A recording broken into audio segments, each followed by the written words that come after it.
All right, thank you so much.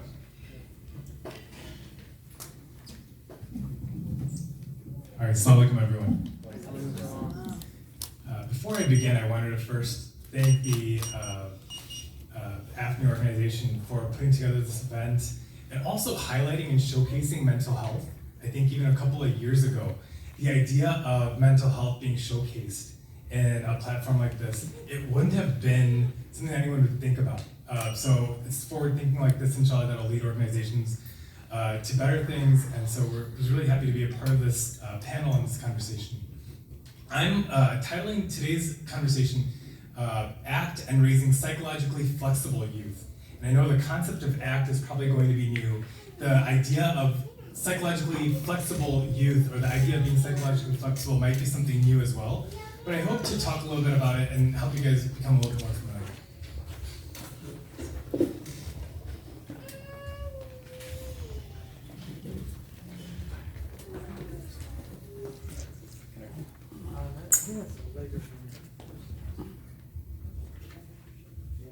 Okay, sorry.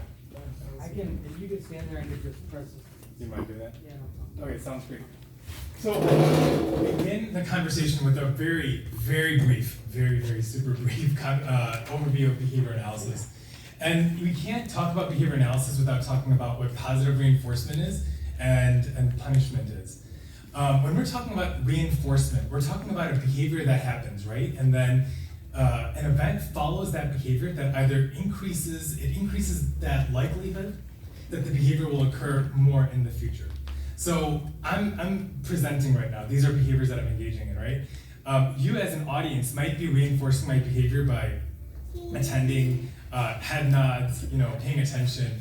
All of that is providing reinforcement for me to continue, inshallah, with the presentation. But punishment is an event that happens following a behavior that decreases the likelihood of that behavior occurring further in the future. So if people are falling asleep, if they're audibly groaning at the conversation that I'm having or showing displeasure, I might want to just end the conversation early, maybe skip through all the slides and then wrap up. But reinforcement and punishment have a lot to do with Islamophobia. And I wanted to kind of highlight that a little bit. If you could just slide or click in.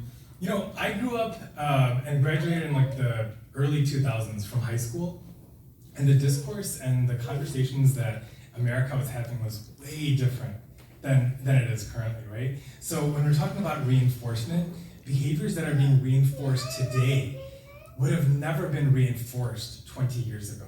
Stuff that's allowed now in conversations wouldn't have been addressed back then. So we have MAGA hats, right? The presidency a couple of years ago was encouraging conversations that minimalized and discriminated against people. You can click again.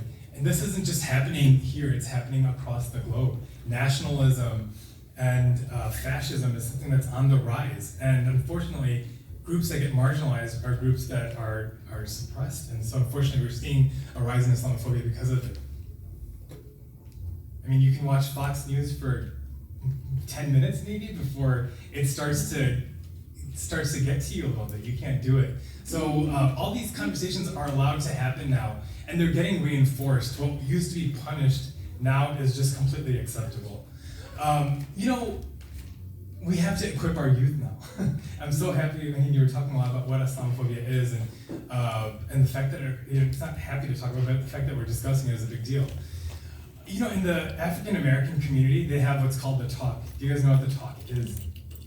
So in African American communities, they have to have the talk when kids their age are able to maybe start driving, or might be more likely to interact with police enforcement.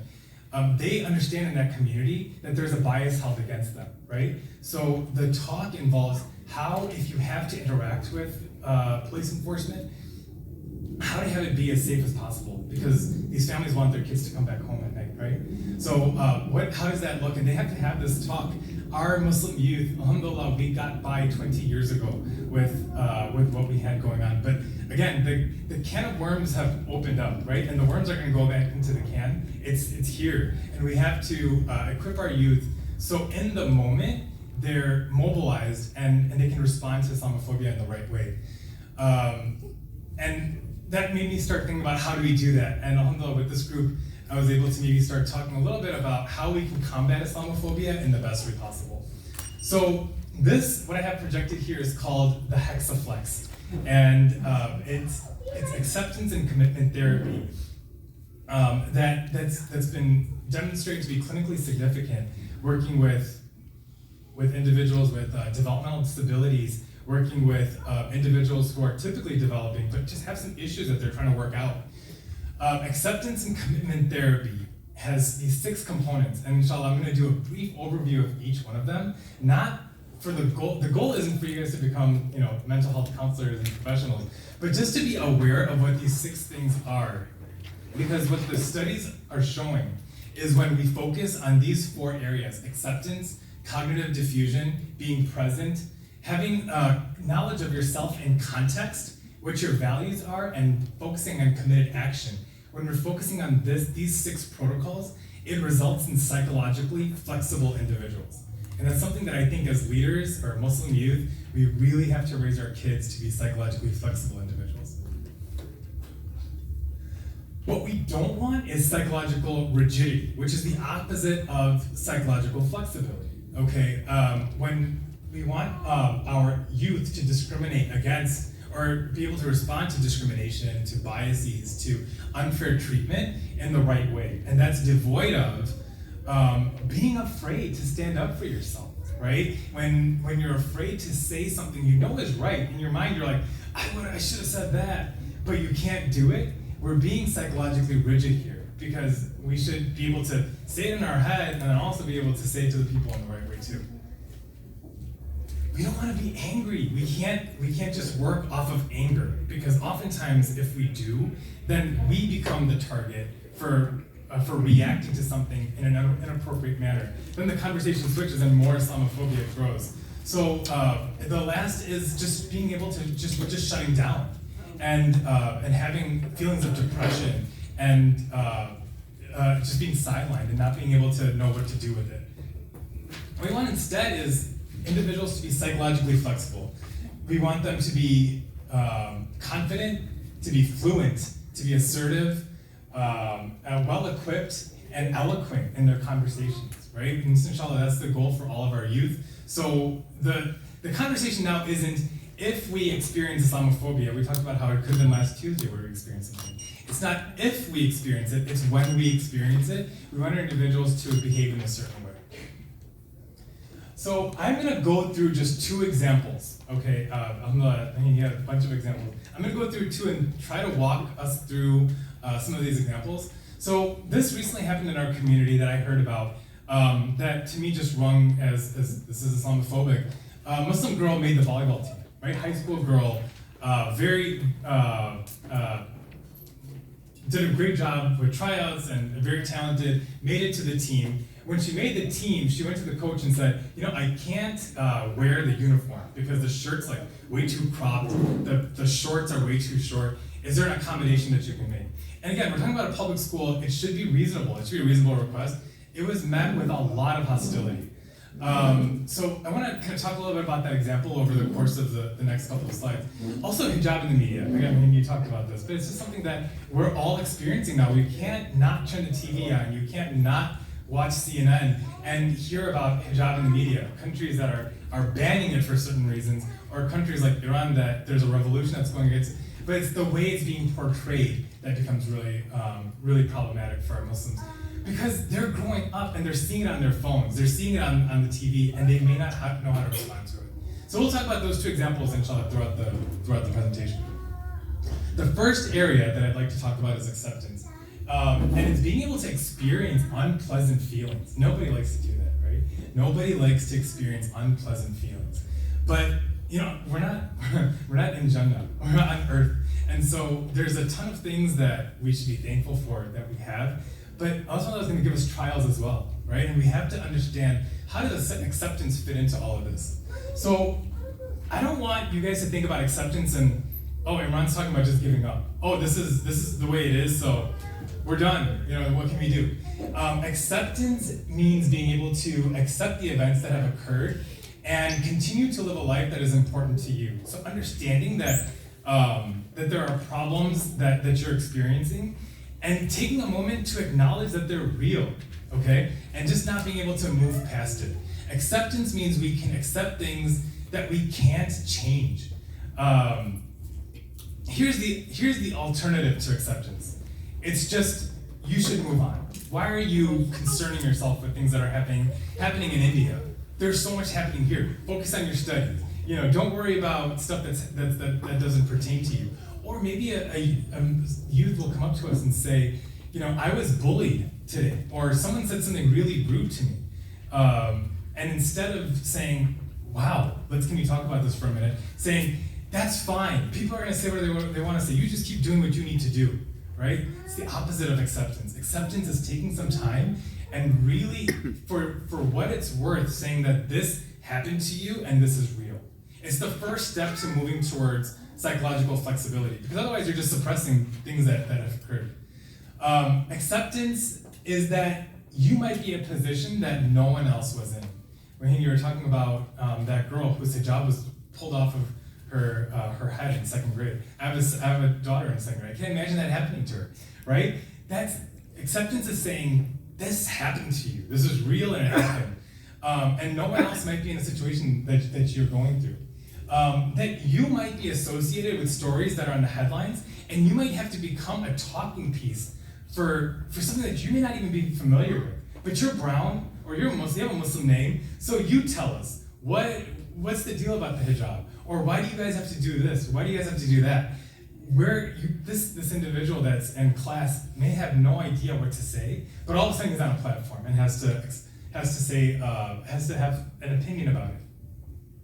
So that's acceptance. Acceptance is kind of like the bedrock to kind of moving the conversation forward, understanding that some things that they're going through are real and working off of that. Cognitive diffusion is changing your thoughts without being ruled by them. Okay, so we're going to talk a little bit about cognitive diffusion. Our minds are really difficult things. It's complicated because even while I'm giving this presentation, I'm thinking about a million things that I can't turn off, right? This happens to us all the time. No matter how hard you try at being focused and being present in the moment, the mind just goes, right? I'm thinking about when I go home, hopefully the weather's still nice. I gotta, take care of my garden beds. I gotta take the pergola down. I gotta take some time to figure all this stuff out.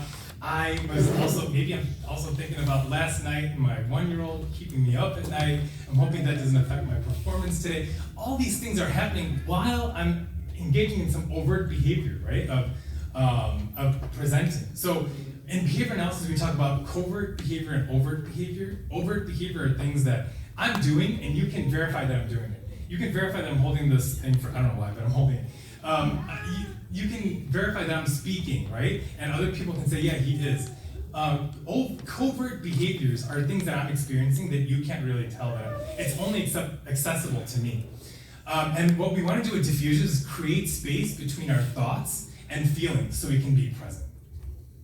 So the example that I have for diffusion is, who has a diffuser in their home? Okay, like a diffuser. When you have a diffuser, you're putting in some essential oils, like a couple drops of essential oil, into some water. And then the diffuser, what it does is, it takes that essential oil and it disperses it into the environment. If you smell the essential oil, right? You smell it, it could be really harsh. And for some people, it's way too strong. But when you diffuse it, it goes, and it's still present, it's still around, but it's not in your face, and you can move past it. So if I want to just quickly have everybody do a quick exercise. Have you guys take your hands out, put them in front of your faces. I want you guys to look at the palm of your hand and imagine something on there that's very aversive, very hurtful to you. It's a thought that you might have, for some reason just keeps coming, but may have no reason to be there, but it just keeps popping up. Maybe it's that I'm not good enough, or I'm not involved enough in the community, or there's something lacking in me. Okay, so it's here, it's in your face. Now, what we're talking about with diffusion is taking this hand that's right in front of you, and it's kind of suffocating, isn't it? Seeing that statement, and just moving it so it's on the side of your body instead of right in front of you. If you can do that, you've successfully engaged in cognitive diffusion. The goal isn't to completely suppress your thoughts, the more we try to fight our thoughts, the more they appear. So instead, the goal is to just have them exist, but not be able to be controlled by them.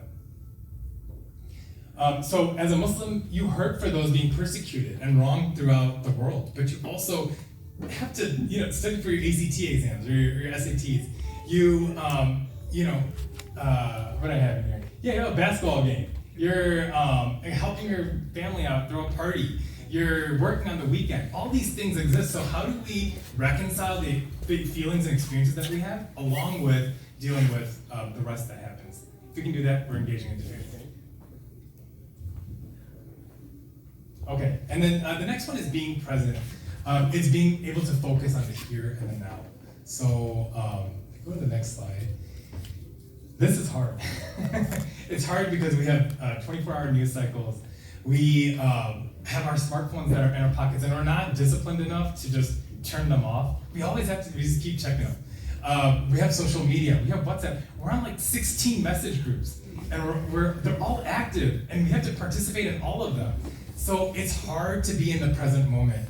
But what the present moment does is it helps you focus on the here and now.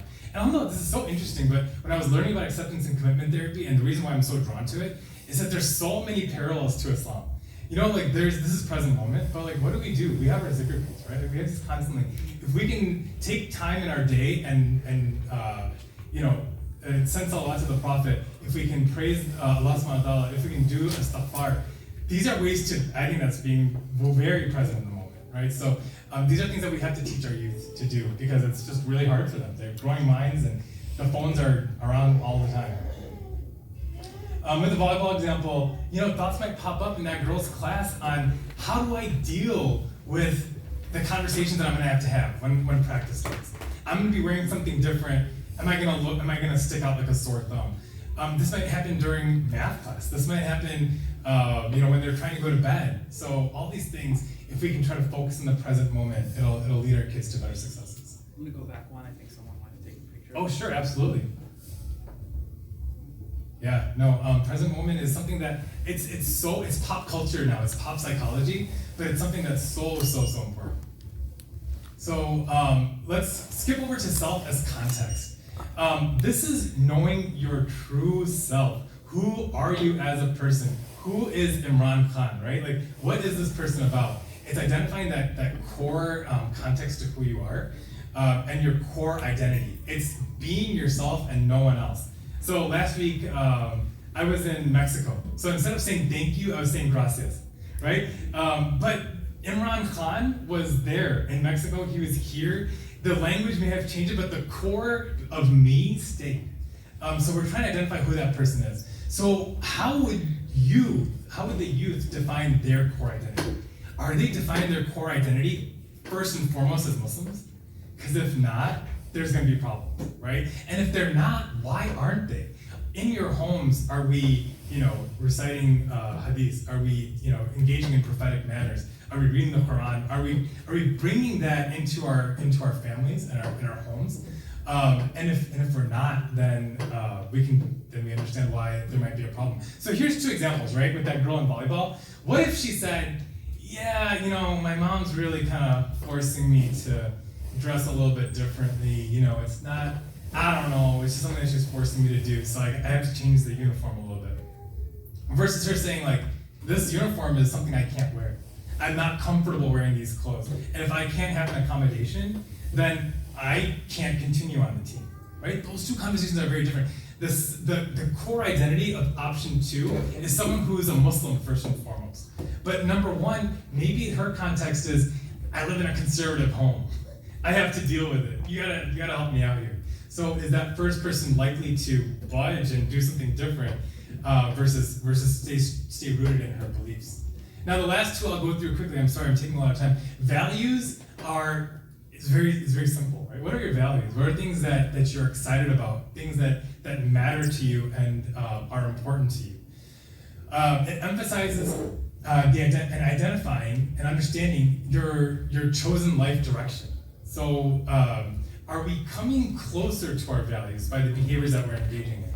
Allah has blessed me with 3 daughters now, 7-year-old, a 5-year-old, and a 1-year-old. my values shifted very quickly to, first and foremost, raising these girls in the right way.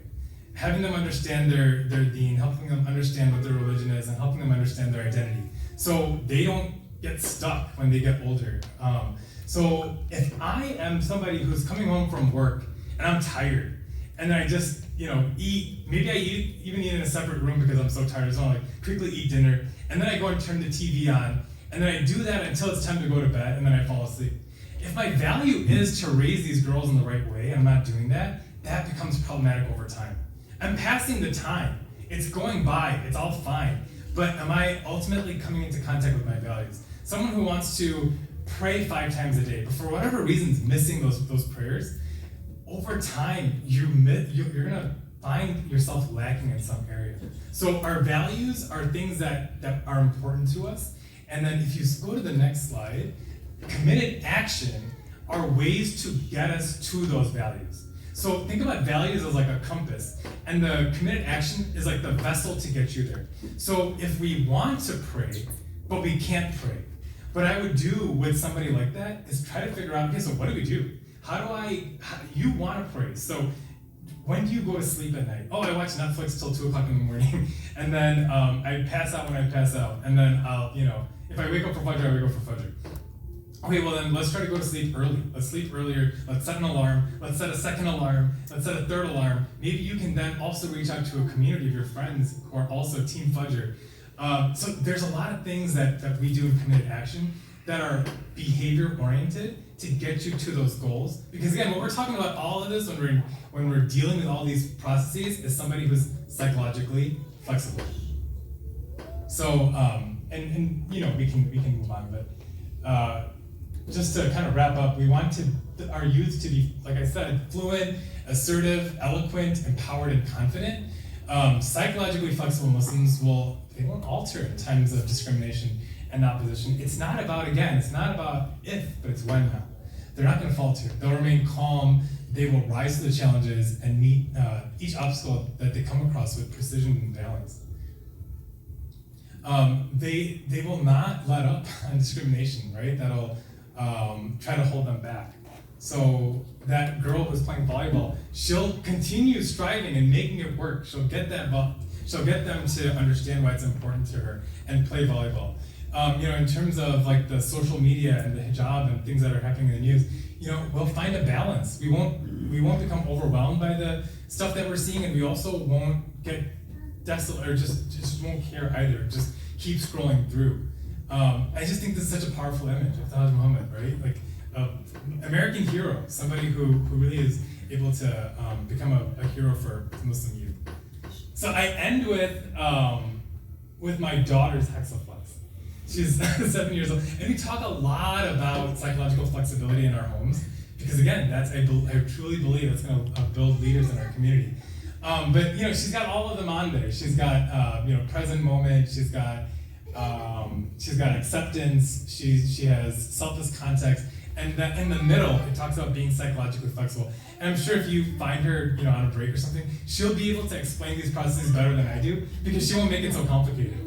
But it makes sense, and I don't want to do this talk so you guys are like, wait, so do I need to now to act with the youth? But I think it's really important to understand how these core values or these core areas really can bring about some strong Muslims. So the next time we're leaders now in the community, we're elders in the community, someone comes to us with a problem, we won't just be dismissive or try to diminish the problem. Give some time, help them understand what acceptance is, help them understand what diffusion is. Come up with some goals, some like real goals that they can work towards, inshallah. So thank you so much.